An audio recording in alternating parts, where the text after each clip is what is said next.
Hello everyone. My name is Sarang and welcome to the Sarang More's Farm Academy. तो आज की video में हम देखने वाले हैं बायोकेमिस्ट्री इस सब्जेक्ट का कार्बोहाइड्रेट्स इंट्रोडक्शन।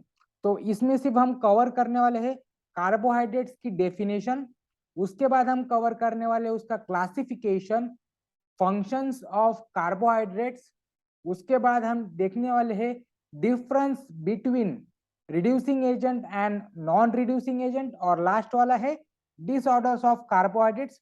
तो मैं फिर से आपको रिक्वेस्ट करना चाहूंगा कि ये एक डिटेल वीडियो नहीं है, ये सिर्फ एक रिवीजन वीडियो है फॉर द एग्जिट एग्जाम 2022। तो आगे बढ़ते हैं फर्स्ट स्लाइड के ऊपर। Carbohydrates are defined as polyhydroxyaldehydes or ketones or compounds derived from their hydrolysis।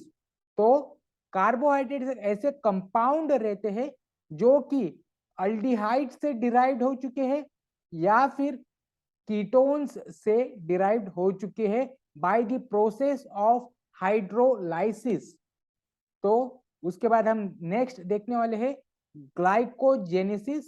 It is the process of conversion of glucose into glycogen in the liver.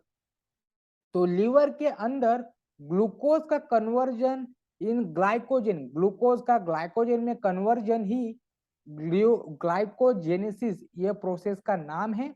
उसके बाद next classification of carbohydrates. तो सबसे major category है sugars, जिसको हम सैकेराइड्स भी बोलते हैं। तो उसका सब कैटेगरी है मोनोसैकेराइड्स। एग्जांपल है triose, Tedros, glucose and fructose. उसके बाद जो सेकेंड क्लासिफिकेशन है, इन मोनोसैकेराइड्स को भी हम फंक्शनल ग्रुप से भी क्लासिफाई करते हैं। तो जिस ग्रुप में अल्डिहाइड है उसको हम एल्डोसिस बोलते हैं और उसका एग्जांपल है ग्लूकोज। अगर उस कंपाउंड में कीटोन प्रेजेंट है तो उसको हम कीटोसिस बोलते हैं, जिसको हम फ्रुक्टोज या फिर उसका एग्जांपल है फ्रुक्टोज। सेकंड है डाइसैकेराइड्स, उसके एग्जांपल है लैक्टोज, माल्टोज और सुक्रोज। उसके बाद नेक्स्ट ऑलिगोसैकेराइड्स। मोनोसैकेराइड्स के बाद जो नेक्स्ट है ऑलिगोसैकेराइड्स और उसके एग्जांपल है राफिनोज एंड माल्टोट्रायोज। जो सेकेंड मेजर क्लास है या फिर कैटेगरी है नॉन शुगर्स, उसमें का पहली सब कैटेगरी है होमोपॉलीसैकेराइड्स और उसके एग्जांपल है स्टार्च एंड सेलुलोज, और हेटेरोपॉलीसैकेराइड्स और उसके एग्जांपल है हाई ऑलर्निक एसिड। तो आगे बढ़ने से पहले मैं फिर से आपको एक बता देना चाहता हूँ, एक इंस्ट्रक्शन देना चाहता हूँ कि ये एक डिटेल वीडियो नहीं है, ये सिर्फ एक रिवीजन वीडियो है फॉर द एग्जिट एग्जाम 2022। तो आगे बढ़ते हैं फंक्शंस ऑफ कार्बोहाइड्रेट्स। तो कार्बोहाइड्रेट से एक्चुअली क्या क्या फंक्शंस होते हैं? They are most abundant dietary source of energy और 4 calories per gram for all the organisms. तो carbohydrates as a source of energy माना जाता है या फिर हम उसे कंज्यूम करते हैं, उसके हर एक ग्राम में हमें 4 कैलोरीज मिलती है। Carbohydrates are precursor for synthesis of organic compound like nucleic acid and amino acid। तो जो अदर बायोमोलिक्यूल्स रहते हैं जैसे कि प्रोटीन हो गया, मिनरल्स हो गया, वाइटामिन हो गया, लिपिड हो गया, अमीनो एसिड, उसके सिंथेसिस के लिए भी कार्बोहाइड्रेट्स एक बहुत बड़ा योगदान देती है। उसके बाद सेल ग्रोथ हो गया, एडिशन हो गया या फिर फर्टिलाइजेशन हो गया, उसके भी प्रोसेस में कार्बोहाइड्रेट्स बहुत बड़ी मदद करता है। डाइटरी फाइबर भी प्रोवाइड करता है। उसके बाद नेक्स्ट, तो उसके एक इमिनेंट या फिर अबंडेंट सोर्स ऑफ एनर्जी के साथ ही साथ एक वो स्टोरेज फॉर्म ऑफ एनर्जी का भी काम करता है in the form of glycogen, क्योंकि जब कभी हमें एक इमीडिएट ज्यादा एनर्जी चाहिए तो ग्लाइकोजन का कन्वर्जन ग्लूकोज में होता है और वही ग्लूकोज हमें एक एनर्जी का सोर्स की तरह हम उसे यूज करते हैं। साथ ही साथ वो बहुत सारे इंसेक्ट्स का एक्सोस्केलेटन में भी यूज किया जाता है और साथ ही साथ it helps in breakdown of fatty acid and ketosis को प्रिवेंट करता है। फैटी एसिड को ब्रेक करता है और कीटोसिस को प्रिवेंट करता है। उसके बाद next, difference between reducing sugar and non reducing sugar. तो इसके पहले के पहले पॉइंट में हमने उसका क्लासिफिकेशन देखा था, शुगर्स जिसको हम सैकाराइड्स बोलते हैं और नॉन शुगर्स जिसको हम नॉन सैकाराइड्स बोलते हैं। तो उसका सिनोनियम या फिर उसको ही हम reducing sugars and non reducing sugars बोलते हैं। तो उसका मेजर डिफरेंस हम देखने वाले हैं। तो रिड्यूसिंग शुगर का पहला point, carbohydrates having free and potential carbonyl function are called reducing sugar. और नॉन रिड्यूसिंग शुगर का है carbohydrates without free and potential carbonyl functions are called non-reducing sugar। तो reducing sugar में free carbonyl function present रहते हैं और non reducing sugar में carbonyl function present नहीं रहते हैं। उसके बाद reducing sugar failing टेस्ट और टोमर टेस्ट पॉजिटिव दिखाता है, non reducing sugar Fehling test और टोमर टेस्ट नेगेटिव दिखाता है।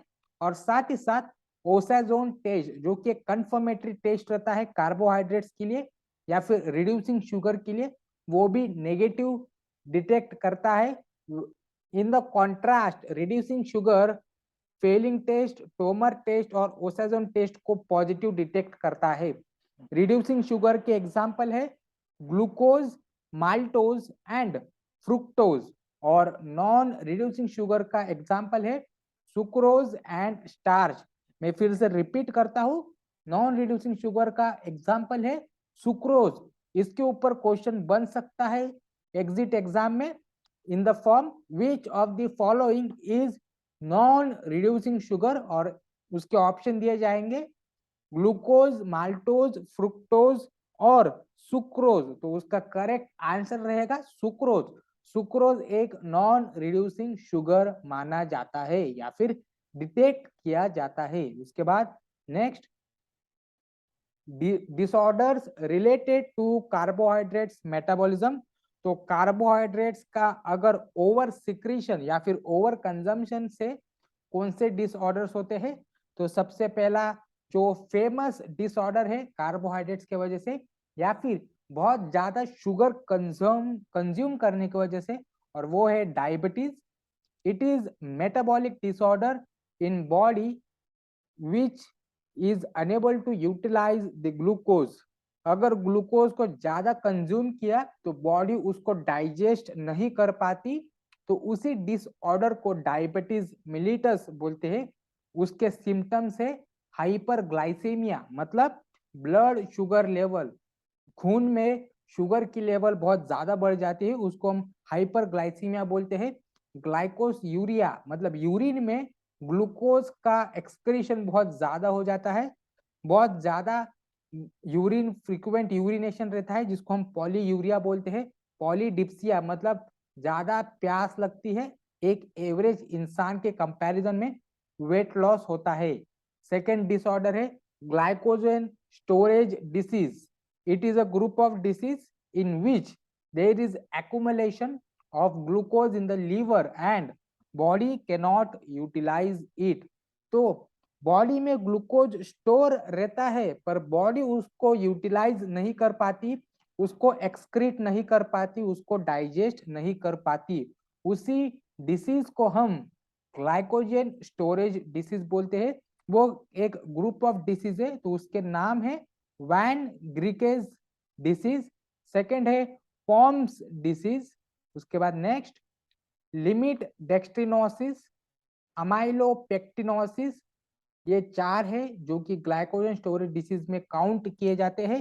थर्ड डिसऑर्डर है ग्लाइकोज यूरिया, मतलब यूरिन में ग्लाइकोजन या फिर ग्लूकोज की सबसे ज्यादा एक्सक्रीशन होती है।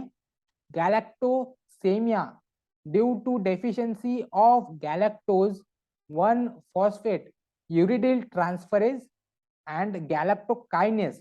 Galactose concentration increases in body leading to cataract. Cataract मतलब मोती बिंदु। तो जो दो मेजर एंजाइम है गैलेक्टोज 1 फॉस्फेट यूरिडिल ट्रांसफरेज और गैलेक्टोकाइनेज, ये दो एंजाइम की डिफिशियंसी की वजह से गैलेक्टोसेमिया नाम का जो डिसीज है वो होता है, जो आगे जाके मोती बिंदु का रूप धारण कर लेते हैं। उसके बाद जो सबसे लास्ट है fructose intolerance, sensitivity against fructose, fructose को पचा नहीं पाते हैं, उस डिसऑर्डर को हम फ्रुक्टोज इनटॉलरेंस बोलते हैं। तो next, thanks for watching. Like कीजिए, शेयर कीजिए, सब्सक्राइब कीजिए सारंग मोरेज फार्मा एकेडमी को। अगर आपको कोई पॉइंट के ऊपर डाउट है तो आप मुझे कमेंट सेक्शन में पूछ सकते हो। और अगर आपको फार्मास्यूटिक्स के इजी लैंग्वेज में आर्टिकल्स चाहिए तो आप मेरे ब्लॉग पेज पे विजिट कर सकते हो, जिसका नाम है फार्मा माइलस्टोन ब्लॉग्स, और उसका लिंक है www.pharmamilestoneblogs.blogspot.com। Thanks for watching. Thank you.